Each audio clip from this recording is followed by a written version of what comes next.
सोनपुर गांव में भोला नामक एक मछुआरा रहता था। उसे दो बीवियां थी, एक चंदा और एक मंदा। दोनों ही बहुत आलसी और कामचोर थी। दोनों बीवियां होने के बावजूद भी भोला बहुत परेशानी से अपना जीवन काट रहा था। गांव के पास एक मछलियों का तालाब था। उस तालाब में जाकर भोला हर रोज मछलियां पकड़ता। उसे मछलियां तो मिलती, लेकिन उसकी मछलियां कोई भी नहीं खरीदता। इसी वजह से वह बहुत परेशान था और बची कुची मछली और घर लेकर आता। भोला मछलियां लेकर घर आता है और चंदा यहाँ सोई हुई है। बेचारा दोनों बीबियों के चक्कर में फंसा हुआ है। वो चंदा को आवाज लगाकर बोलता है, अरे चंदा, सुबह हो चुकी, उठो ना।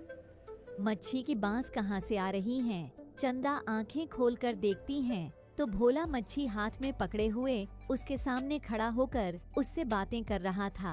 ए जी, हटाओ इस मच्छी को मेरे सामने से। क्यों आए हो मेरे पास? उस मछुआरन के पास ही चले जाते। मच्छी पकड़ते पकड़ते उसके प्यार में पड़ गए और शादी करके वक्त मेरा ख्याल नहीं आया। अब मेरे पास क्यों आए खाना बनाने के लिए? वो महारानी को तो कुछ आता, ना ही चले शादी करने। ऐसा कहकर हाथ पैर पटकर उठती है और खाना बनाने की तैयारी करती है। खाना बनाते वक्त मन ही मन मंदा को याद करके मछली के छोटे छोटे टुकड़े करती हैं। मछली की जगह उसे मंदा ही दिखाई देती है। खाने की खुशबू इतनी अच्छी थी कि सोई हुई मंदा भी जग जाती है। अरे वाह, आज दीदी ने लगता है खाना बहुत दिल से बनाया है। कितना अच्छा स्वाद आ रहा है। और वो वहाँ से चंदा के यहाँ जाती है।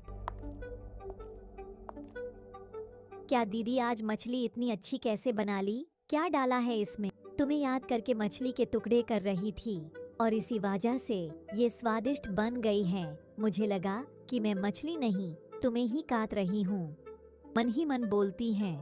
सब खाना खाने बैठते हैं। थोड़ी ही देर में मंदा के खाने में कंकर मिलता है। कंकर मिलने की वजह से मंदा बहुत गुस्सा हो जाती है और चंदा से कहती है, क्या दीदी, तुमने जानबूझकर मेरी प्लेट में कंकर डाली ना, क्योंकि मैं ये मछली न खाऊं। और खाना खाते खाते ही उन दोनों में इतनी बहस बढ़ जाती है कि वो दोनों खाना छोड़कर एक दूसरे को लड़ने पड़ते हैं। इन दोनों का तो हर रोज का था। भोला इन दोनों के इस झगड़े से बहुत परेशान हो चुका था। ना ही खाना ठीक खा पाता और ना ही ठीक से सो पाता। इन दोनों की वजह से उसका जीवन बहुत ही क्रिटिकल हो चुका था। अरे रुक जाओ, कितना झगड़ती हो तुम दोनों। तुम दोनों को मेरे होने का ख्याल भी है या नहीं? तुम अपने ही आप में लड़ पड़ती हो। अरे एक नहीं, दो बीवियां होने के बावजूद भी मैं सुकून की जिंदगी नहीं जी पा रहा हूँ। कितना परेशान हो चुका हूँ, ये तुम्हें दिखता नहीं क्या? कभी तो मेरे मन का ख्याल रखा करो। मैं तुम दोनों के मन का कितना ख्याल रखता हूँ, कितना खुश रखता हूँ। हर रोज आधे पेट से उठता हूँ। हर रोज खाने वक्त तुम दोनों झगड़ती हो। तुम दोनों की इस बिहेवियर से मैं बहुत तंग आ चुका हूँ, चंदा और मंदा। भोला की उन बातों का उन दोनों पर कुछ असर ही नहीं हुआ और फिर से झगड़ने लगी। ये देखकर भोला बेचारा वहाँ से चुपचाप निकल जाता है, खाली पेट ही। किसी को मेरी चिंता नहीं है। अब मैं वापस नहीं आऊँगा, जंगल की तरफ जा रहा हूँ। ऐसे बड़बड़ाते हुए वो वहाँ से निकल जाता है।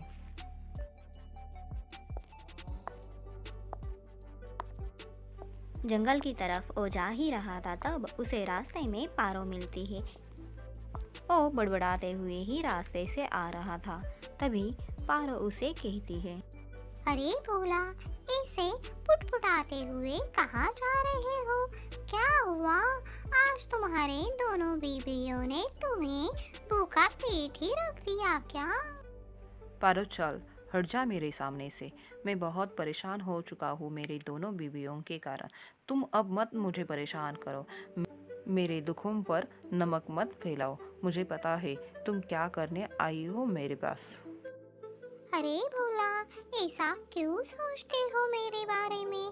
मैं तो तुम्हारे दुखों को थोड़ा सा हल्का करने आई थी। तुमने तो मुझे बहुत गलत समझ लिया। कैसे दुख मेरा हल्का करोगी, बताओ तो ज़रा। हम दोनों कुछ ऐसा करेंगे कि चंदा और मंदा को उन दोनों की गलतियां जरूर याद आ जाएंगी। मुझे नहीं लगता पारो वो दोनों सुधर जाएंगी, लेकिन अगर तुम कहती हो तो चलो ये भी कर देख लेते हैं। ठंड का मौसम चल रहा था। चंदा और मंदा दोनों भी सुबह सुबह उठ जाते हैं और पारो भी वहाँ आ जाती हैं। अरे चंदा रानी और मंदा रानी, आज इतनी सुबह सुबह तुम दोनों जग कैसे गई? क्या बात है, क्या करने वाली हो? अरे पारो, कुछ खास नहीं। आज मैंने ख्वाब देखा। उस ख्वाब में मैं दीदी के साथ जंगल में गई हूँ और वहाँ खाना बना रही हूँ। यही बात मैं दीदी को बोलने के लिए आ गई थी। आज का मौसम भी कितना अच्छा है ना, तो चलो मैंने सोचा दीदी को बता ही देती हूँ। पारो, मुझे भी मंदा की बातें सुनकर कुछ ऐसा ही लग रहा है। आज तो ठंड का मौसम है, कितना अच्छा है। इस मौसम में पार्टी करने का मज़ा ही कुछ और होता है। अरे लेकिन आप दोनों ने एक नोटिस किया क्या? अरे भोला किधर है? तुम दोनों को कुछ पता है क्या? मुझे लगा मंदा के यहाँ होंगे वो। नहीं नहीं दीदी, मेरे यहाँ भोला जी नहीं है। कल हम दोनों का झगड़ा हुआ था, तब से मैंने उन्हें देखा ही नहीं। क्योंकि आप दोनों भोला को देख ही नहीं सकती। आप दोनों को तो खुद से फुर्सत ही नहीं मिलती भोला की तरफ देखने के लिए। मैंने कल भोला को बहुत परेशान देखा था और उस परेशानी में वो शापित खंडर है ना, उसकी तरफ जा रहा था। उसी वक्त मैंने उसे देखा था, तब से मैंने भोला को देखा ही नहीं। पारो की यह बातें सुनकर मंदा चंदा से कहने लगती है, दीदी मैं क्या सोच रही थी, पारो की बातें सुनकर मुझे लगता है हम दोनों को भोला जी को ढूंढने जाना चाहिए। हाँ हाँ मंदा, तुम ठीक कह रही हो, हमें भोला जी को ढूंढना चाहिए। उन दोनों की बातें चल ही रही थी, तभी पारो मन ही मन सोचती है, अरे वाह, इन दोनों की बातें सुनकर ऐसा लगता है इन दोनों को भोला जी की बहुत फिक्र है। चलो देर आए दुरुस्त आए। तभी मंदा चंदा से कहती है, क्यों ना दीदी हम ऐसा करें, हम वहाँ जाने ही वाले हैं, तो क्यों ना हम पार्टी ही करें वहाँ जाकर। मौसम भी कितना अच्छा है, हम दोनों भोला जी को ढूंढते ढूंढते थक ही जाएंगे ना, तो भूख भी लगेगी ना। तो चलो हम आज मटन की पार्टी करते हैं दीदी। लेकिन मंदा, आज मैं खाना नहीं बना पाऊंगी क्योंकि मेरे हाथ में बहुत ही मोच आई है। कोई बात नहीं दीदी, आज मैं अपने हाथों से आपको खाना खिलाऊंगी, क्योंकि आज का इतना अच्छा मौसम है ना, मेरा भी मन कर रहा है आपको खाना बनाकर खिलाने का। हे प्रभु, ये दोनों कैसी औरतें हैं? मुझे लगा देर आए दुरुस्त आए, लेकिन ये दोनों तो बहुत ही चालाक निकले। खुद के बारे में सोचने के लिए उन्हें एक भी समय नहीं लगता। इन दोनों का अब कुछ हो ही नहीं सकता। मेरा प्यारा भोला तो गया काम से।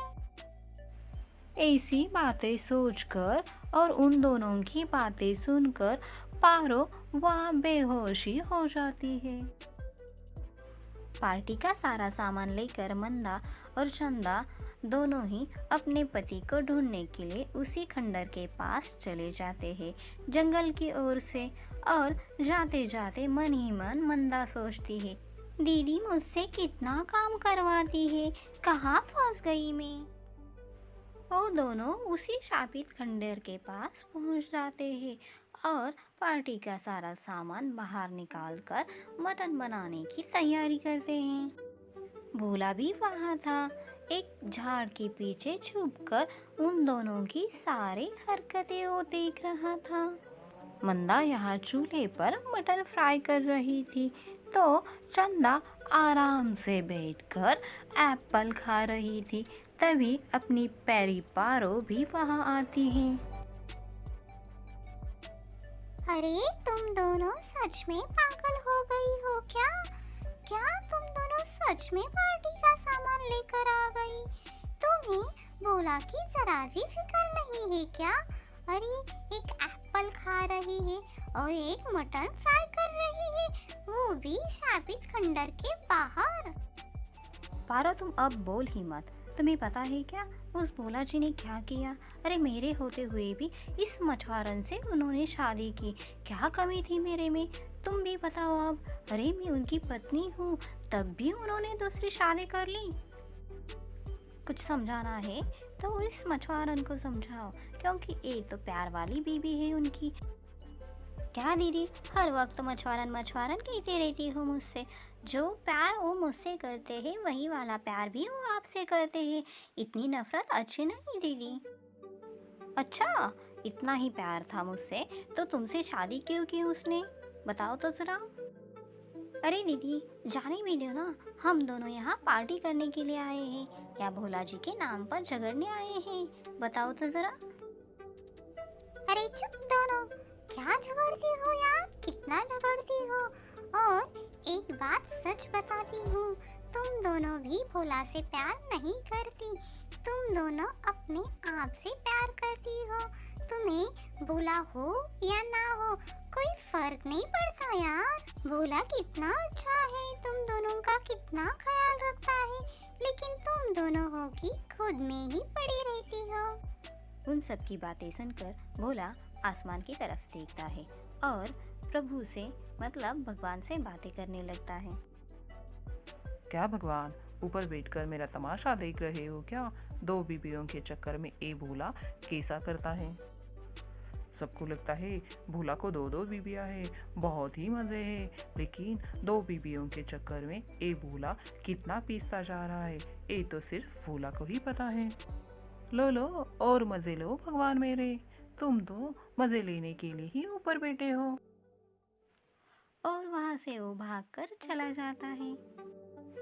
भागकर थक जाता है और एक पेड़ के नीचे वो बैठ जाता है और खुद से ही बातें करने लगता है। हे भगवान, ए मेरी दोनों बीबियां बहुत ही शैतान दिमाग वाली है। बेहतर होता मैं किसी टायन से ही शादी कर लेता, तो इतना दुख तो नहीं होता मुझे।